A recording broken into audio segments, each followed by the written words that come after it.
get And out did of you the way. blow up? Yeah, oh, totally. Yes. And I would throw things and Yes. all that. At first, when I saw the album Caves, I wasn't sure, like, are you guys trying to reinvent yourself? Is it pronounced Caves or is it like a Spanish album, Caves? It's Caves, I think. Okay, Yeah. all right, Yeah, good. We're going with that. Good, good. We weren't trying to, I don't know if we're trying to reinvent ourselves, but we feel like we're coming out of a place. It feels like we're in a really good spot as a band, probably better than we've been in a very long time. Well, you guys have been doing this for a long time. You Yeah. know, I mean, what do you got, 20 years, you're 20 saying? years, yeah. Man. And I would imagine, too, you work with people and you're trying to create something and you try to learn as you grow older, too, you know? So, like, you guys, I remember years and years and years ago, you first went out with Taylor Swift, like, opening for her, and I thought that was, like, super cool. So, juxtapose that to where you're at now. Like, what have you learned about, like, being on, like I mean, like everything? Yeah, Oh, like totally. you had young Need to Breathe then, and then how are you guys different now as a band? I think we're just all adults. That's probably the number one thing. And you find out how much you need the other guys, and then that also means you're putting up with artists, you know, just like anybody would. You're like, there's positives of that, and there's also kind of crazy negatives of that. Sure. And I think we're just, I mean, all of us have kids now. It's just a lot more settled. And the ambition at that time was pretty poisonous, I would say. You know, and I probably was like leader of the pack in that, but we were all a little bit of a mess of like, we would have done anything to get to that next level at the time. See, I get that though, man. Like I've always been super driven and I rolled over people in my mainstream radio career. Yeah. Like I to the point where I had to go back and apologize to people in my life that I'm like, man, I'm a different person now. I ran over you and I treated you like I shouldn't have, you know? So do you have some of those in your life? Those stories, yeah, for sure. I mean, well, it's funny, like you run into crew one. guys. Well, crew guys are probably, I was just very like, if something didn't work on stage or whatever, I saw it as you're getting in the way of my career. Like, yes! You know, we're working so hard at this. Every minute I have is going towards this. And now this microphone doesn't work and it's your fault. Yes! It's like, get and out did of you the way. blow up? Yeah, oh, totally. Yes! And I would throw things and yes! all that. So, oh my goodness! You're loving it. But that was me back then. But really, all of us were a little bit like on that heightened thing. And so Bear threw a guitar at me one night on stage. Sure did. But you probably deserved it. I probably did. He deserved it. And it was towards me. I should say. But in my heart of hearts, he was throwing it at me. He probably was. Wally, you and Barry, your problem is you care too much. That's it. Problem. Okay. You care so much. But now, are you more low key then? Like, are you the band member that like keeps it calm? Or are you just as driven and as Bear is? Kind of a mix, and I'll let them argue with me on this if they disagree. But I feel like I'm just as driven, but I'm also like kind of stoic, and I think some of that's come with age. So there definitely was a time where I threw something too, and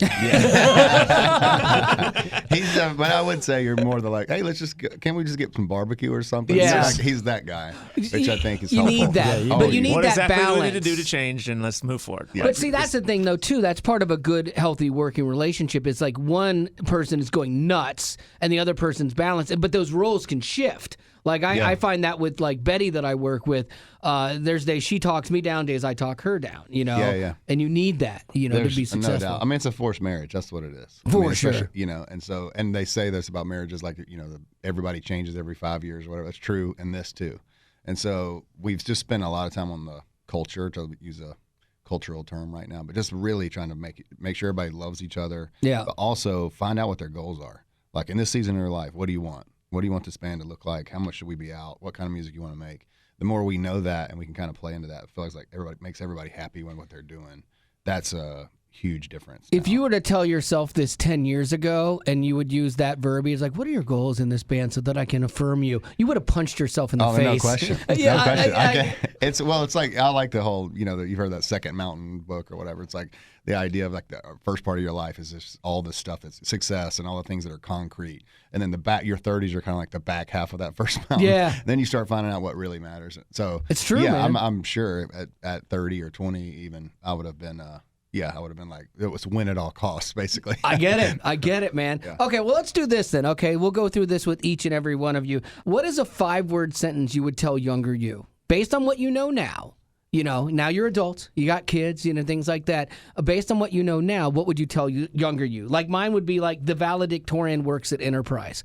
I like that. Yours has a little bit of a sting already. Yeah, because I was that kid in high school that was overlooked, and I was never going to be successful like that. But then when I got out, I realized that the world has a way of balancing things out. And this kid that everyone loved and everyone thought was going to, accomplish something, and they thought nothing of me. It didn't go that way. Mm-hmm. They will never love you for something you're not. Ooh, okay. Yeah, I mean, I think Expound. I think there's just, when you're trying to be ambitious, it's obviously comparison gets in there. You start looking at other people and start thinking, oh, I need to have that sort of personality, or oh, this band needs to have this sort of sound, or it has. And the truth is, it never worked when we chased those things. Sure. And it was, when I look back, the stuff that's been successful was the easiest in a lot of ways. Not because it didn't take work, but just because it was natural to us. Mm. And I still feel like that's true about what we do now. It's like, if we actually resonate with it, it's great. And if we don't, then our audience is not going to find it, and they're not going to care. Yeah, I had years ago, like, record companies would come in and be like, okay, well, what are you looking for?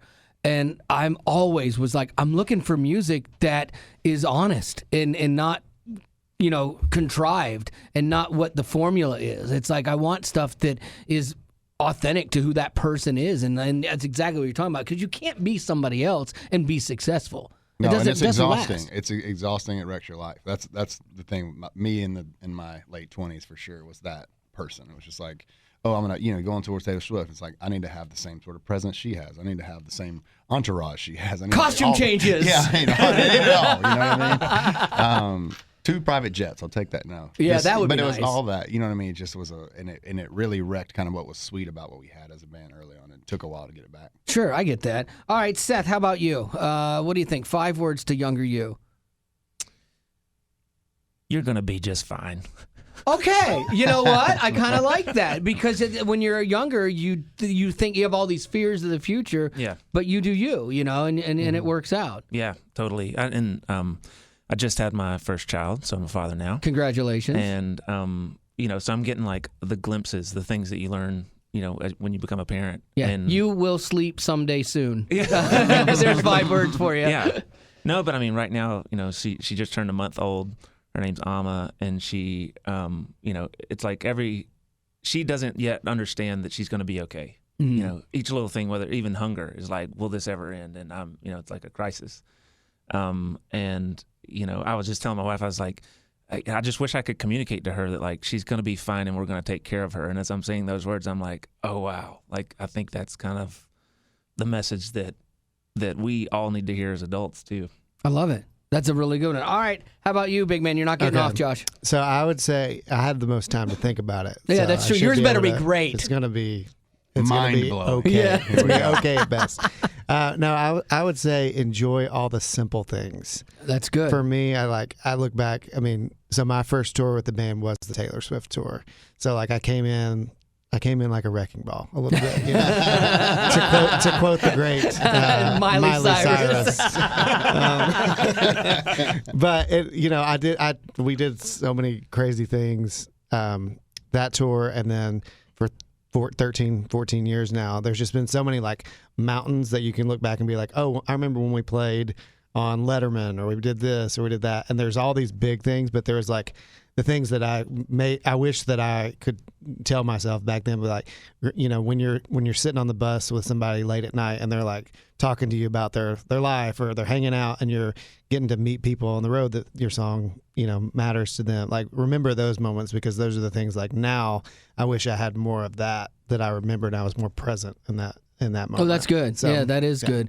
I am curious, because we kind of talked, I almost a little heady about looking back and being older in this business. And so Bo leaves the band, 2020? That's your brother, Bear's brother. And he left for his own reasons, his own story. That's his to tell. And sure. So I don't want, this isn't like, ooh, we want the dirt, okay? Sure, yeah. But so he left with that. But I mean, that leaves a hole. It's like, is that hard for you?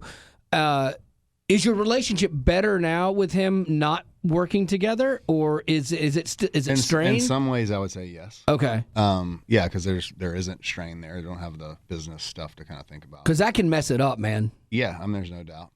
We still, are, I wouldn't say are close yet. I'm very hopeful that will happen. Sure. But yeah, I think the biggest thing for me was just, obviously he was a good songwriter and a good I just grew up doing music with him. So Right. all of a sudden you're in this new thing and you're like, is the fans going to care about this band now? There was insecurities that came with it that I think we had to try to overcome. And it took us probably 3 records to do that. I mean, it's been like, Out of Body felt very uncertain, I would say, as we were making it. And then Mystery a little bit more, but it was kind of a COVID record. And this is the first record where we kind of went in and felt like this is a new band in a lot of ways. Let me ask you this. It's tough, like when you lose a band member, and especially when it's family and things like that. Do you guys think that you could have benefited from some sort of group therapy as a band? Like, I think that's a new thing that's starting. Yeah. Because I was talking to Ed Cash and Franny from We the Kingdom, and they had started doing that before. Now, she's leaving the band, but they were like, we want to try and keep our relationships healthy. You look at Van Halen breaking up. That was devastating. I cried. Yeah, I think what's crazy is that sometimes it's like, to me anyway, it's like we went through that actually. There was probably, even back on the Taylor Swift tour, we brought somebody out. Did you really? Yeah. Because Metallica did the same thing. Oh, yeah. We brought somebody out, and sometimes the answer to that is not the answer you want. Sometimes it's like, maybe this isn't working. Right. Yeah. Maybe we should call it. Yeah, I think maybe this is crazy. Yeah. So I do think that, like, I know a lot of people don't know that about it, but we had lost another member. We lost a drummer. And I remember him telling me, and he was the first person that left that was the original OG band. And for me, it broke my heart. I get it. I just remember we played London, his last show, and I'm just like, I can't get through it. I'm weeping just because it's so hard to make that garage band thing work. Right. This wasn't a put together, you know what I mean? It was like a little small town thing. Right. And so that probably hit me as hard or harder. And so having to deal with that with the both thing made it in some ways easier of like, I know there's a future, we can figure this out. Sure. But yeah, we spent a time. We're way into that, so we're whether it's some sort of coach, performance coach, and stuff like that, or if counselors, and we all go. Porter's Call here in town. That's a big thing. That's a big thing for artists yeah. with like some mental health stuff, like it's a counseling and nonprofit stuff. that you can go to for free if you're an artist or the artist's spouse. Or a radio guy. Yeah, dude, it's awesome. So yeah, I'm definitely on that wave. Yeah, see that's really cool to hear because I haven't pulled the trigger on that yet. I have people in my life that are like, you need to go, and I haven't pulled the trigger. But I look at this and I see so many bands that would have maybe had different outcomes. But then it's hard to say too because sometimes that tension is what creates great art as well. And I don't think the goal. I can't speak for all counselors or whatever. I don't think with us in our culture, we talk about this all the time. Like we don't want to get rid of the conflict. We just want to make a healthy conflict. That's it. You know what I mean? That's it. We need to have the argument. People need to get upset, or we're not really caring about this thing. Exactly. But you got to handle it. What does that fallout look like? It has to have trust underneath there. And I think that's probably where we're at now, where it's like that we never were early on of this idea. Like the ego can't be there where, I came up with this idea, and then Josh added the idea, and then Seth adds the idea, and the next thing you know, it's a new, beautiful thing.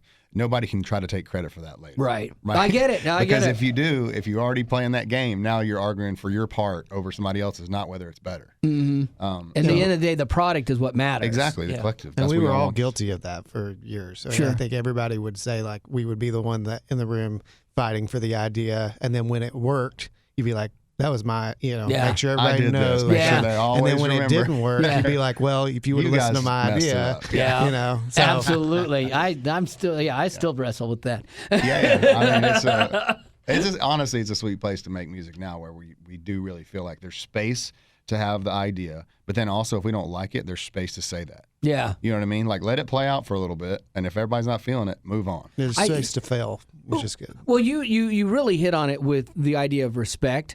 Because I've worked with Betty Rock for 16 years, and for a long time, that like she would bring things up or challenge me, and I was like not wanting to hear it. I've got more experience than you. I know more than you.